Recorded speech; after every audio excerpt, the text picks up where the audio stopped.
Hi. I don't really have a script for this one. Uh, this isn't even really a planned video. I just kind of want to talk about something I've been thinking about for a while. So I think this is going to go with my collection of journals that are just unscripted, me ranting about something. So I've been watching a couple of videos. One from Amanda at Swell Entertainment, and one from Crispy's Tavern, and both of them kind of broach the same topic, even if like they're about different things. But both of them broach the topic of there's a fly in here. Both of them talk about media criticism or critique in some way or another. And I kind of want to talk about it because I feel like with a lot of the fandoms, actually with 100% of the fandoms I'm in currently, any differing opinion on a piece of art or media is taken as an objectively wrong fact. And that in a very similar vein to anti-criticism being anti-intellectualism, I believe that doing that when it comes to art is very much the same thing as anti-intellectualism. So I want to go through 3 examples I've seen recently and things I've been thinking about because they've been popping up all over my feeds on these fandoms. Starting with the Marvel topic of this video, Daredevil Born Again. Now, I have a lot of opinions on everything I'm talking about.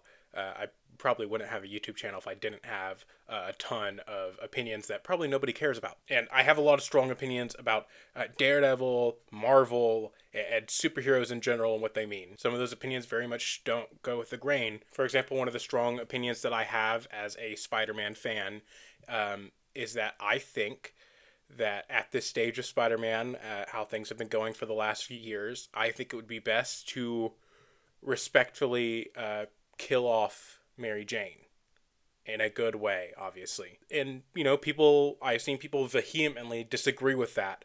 I think it would be a great closing chapter to that era of Spider-Man since, they're obviously never going to back. They're never actually going to put Peter in a permanent relationship with Mary Jane again. So I think it would just be best to move on from that era and make it a finalized sort of thing so that you're not just strip teasing Mary Jane in front of Spider-Man fans every 3 years. A lot of people really disagree with that, and that's okay. That's a strong opinion I have, and I realize that it's a very polarizing option, and it leads into a lot of people's problems with fridging and et cetera, right? That's a strong opinion on Marvel I have, but I can respect that it's not a fact. It's not a fact that would be the best thing for Spider-Man.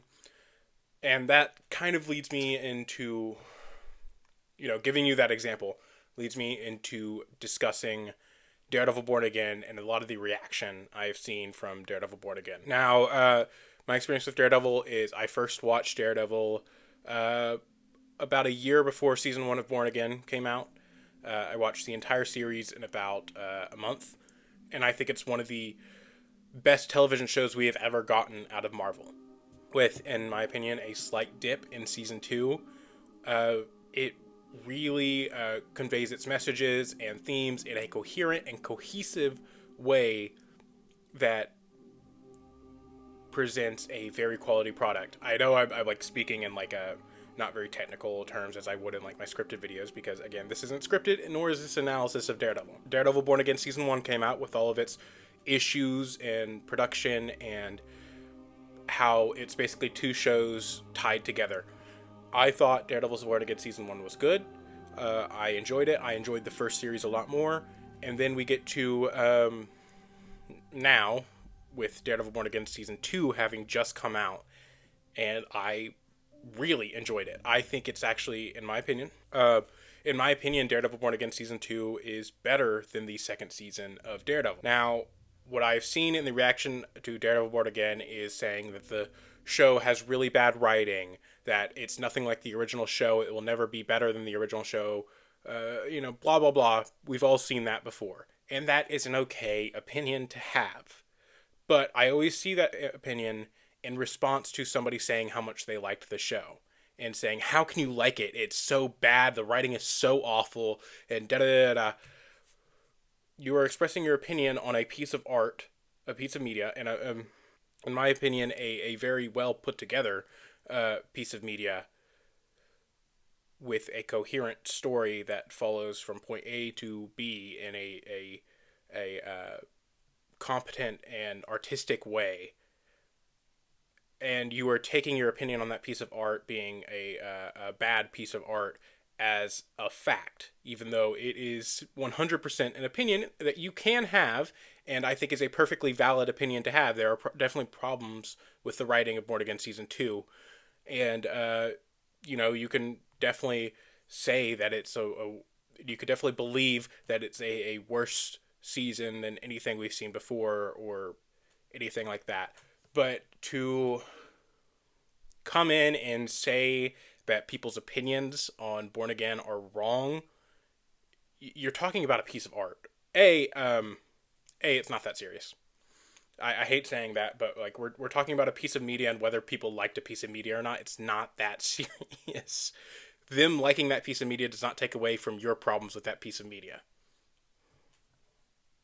I'm actually going to stop saying media because it's art. Them liking that piece of art has nothing to do with you disliking that piece of art. Right? You can both collectively have those opinions, and neither of them are right or wrong.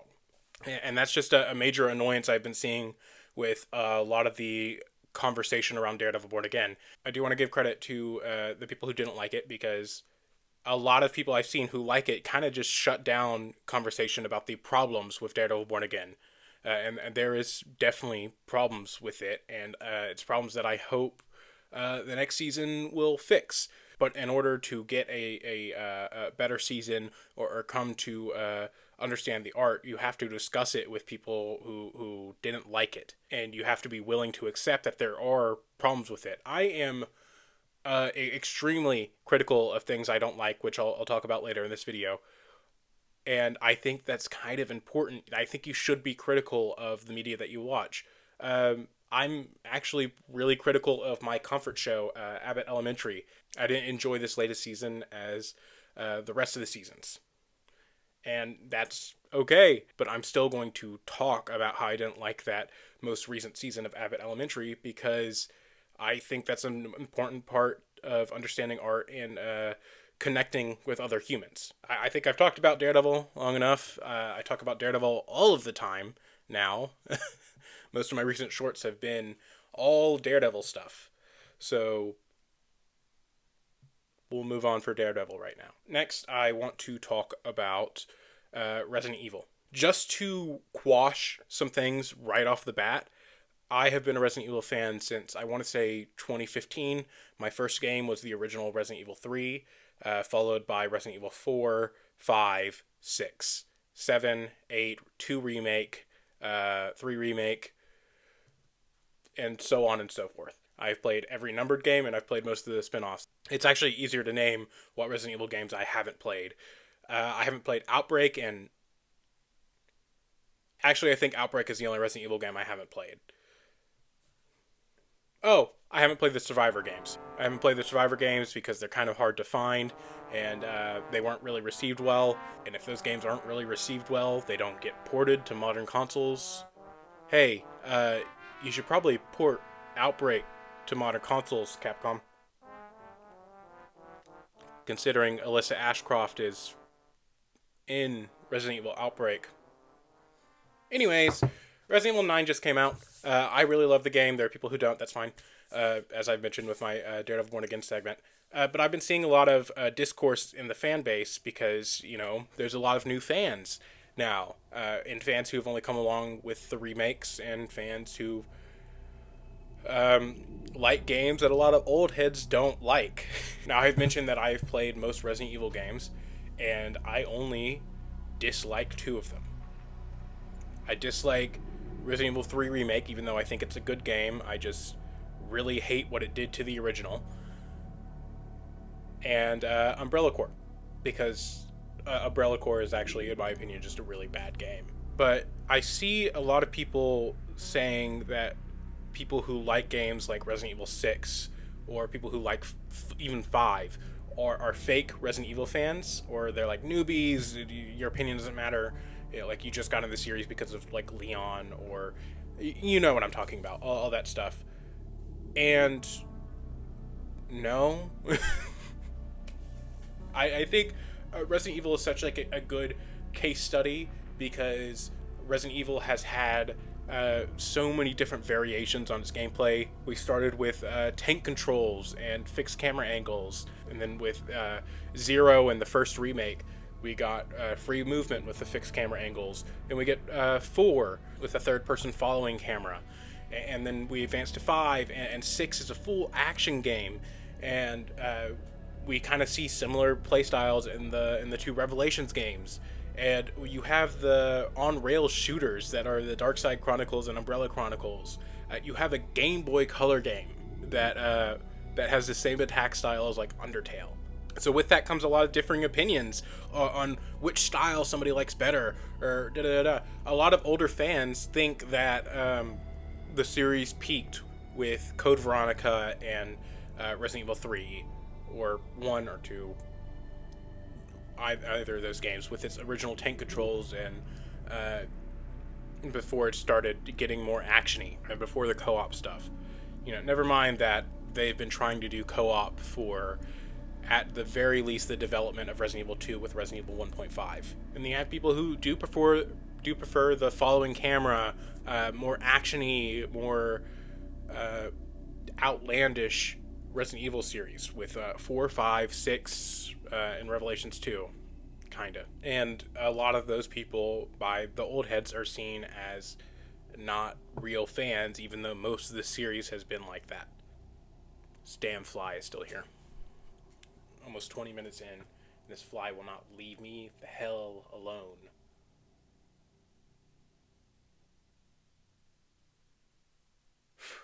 And those fans are very much complimented by newer fans, or just fans in general,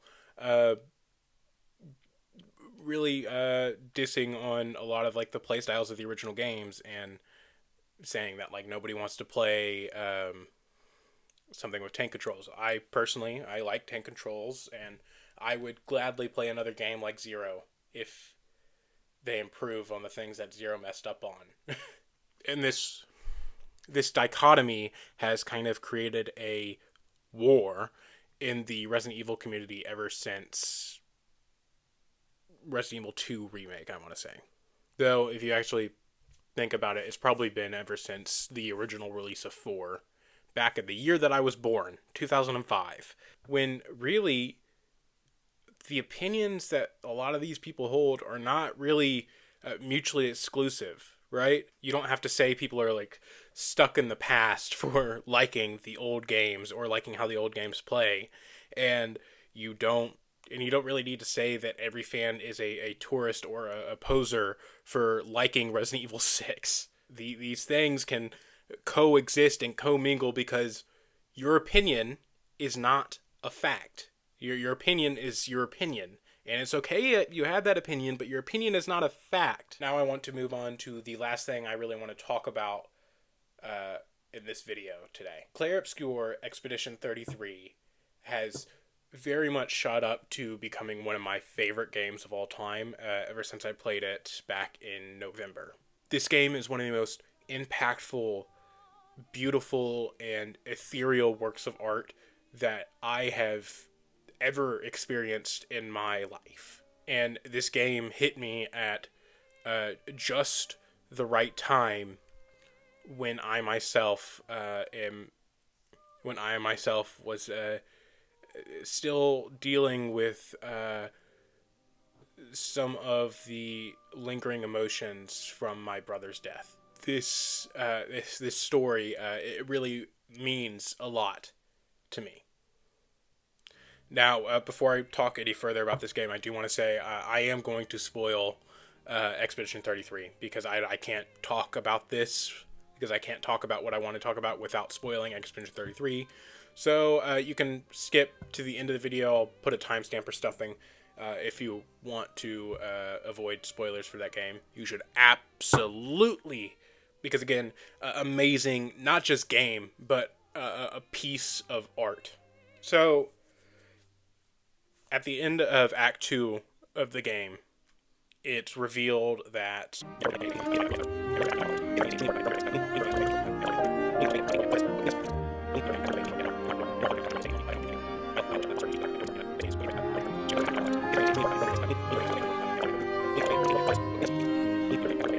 if you side with Verso, this results in the destruction of the painting and Mael having to return to her life of misery, but ultimately having to move on and accept Verso's death. If you side with Mael, she stays in the painting and subsequently saves everybody inside the painting. But she herself stays in the painting far too long and is lost. These two endings are very divisive.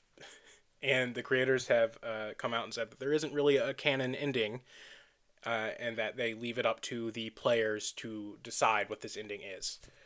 I personally choose Mael's ending because I follow a philosophy of I think, therefore I am, meaning that I do believe that everybody inside the painting is alive despite not being real. That's why I pick Mael's ending. But I ultimately understand the reason behind picking Verso's ending and how Mael does have to move on with her life and accept her brother's death. If you go into any Expedition 33 community, you will find that there are like two very strong sides who believe in their endings so strongly and believe in one of those endings being like completely morally correct. And they believe that the other side is completely ridiculous and has no ground to stand on. That that entire argument defeats the point of the game and defeats the point of these two endings. I believe you're supposed to struggle with this decision and really think about it and try to see. You're supposed to see where the other side is coming from because you're supposed to empathize with both Verso and Mael, as Verso doesn't want to be alive anymore because he's been alive for 200 years and experienced an immense amount of pain, and he wants his sister to live a fruitful life and move on from his death, which is another reason that people pick the Verso ending, is because it is the kindest thing to Verso. But ultimately, when we pick one of the sides and stick so strongly to it and can't see where the other side is coming from and take our opinions on these endings as fact, you are devaluing the piece of art. You are devaluing that piece of art, and you are devaluing the message of the piece of art when you refuse to think about it any more than I'm right and they're wrong. And any discussion you engage in related about that piece of art is about, wow, that other side is stupid and that other side is completely wrong. You aren't really engaging with the piece of art. Ultimately, with this video, I am just kind of expressing a little bit of frustration with the refusal to look at things from a different perspective. And I'm expressing a little bit of frustration with how we view our opinions on art as so definite and as factual. And as I just talked about, I believe that it is hurting that piece of art when we do that, and it's hurting just our engagement as humans when we shut down any conversation that has a differing opinion from you. Media critique is necessary for media to get better. Do not get me wrong on that.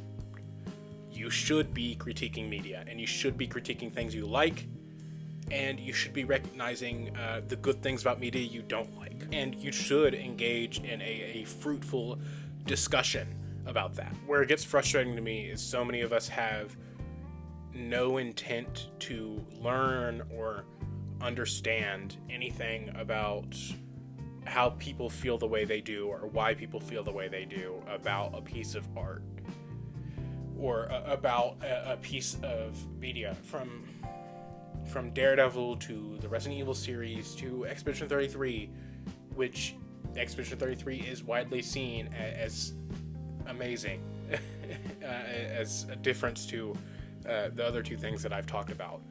But even there, in something that is, almost universally seen as an amazing piece of art, people cannot come down to rationally discuss their differences of opinions about that piece of art. So yeah, I don't really have a thesis like I do with my scripted videos. This has kind of just been 35 minutes. Wow. It's been 35 minutes of me rambling about how I'm frustrated about something. So yeah, this is definitely going with my journal stuff. I will see you next time. I am almost finished with my next scripted video, so I will see you when that comes out. Talk later. Bye-bye.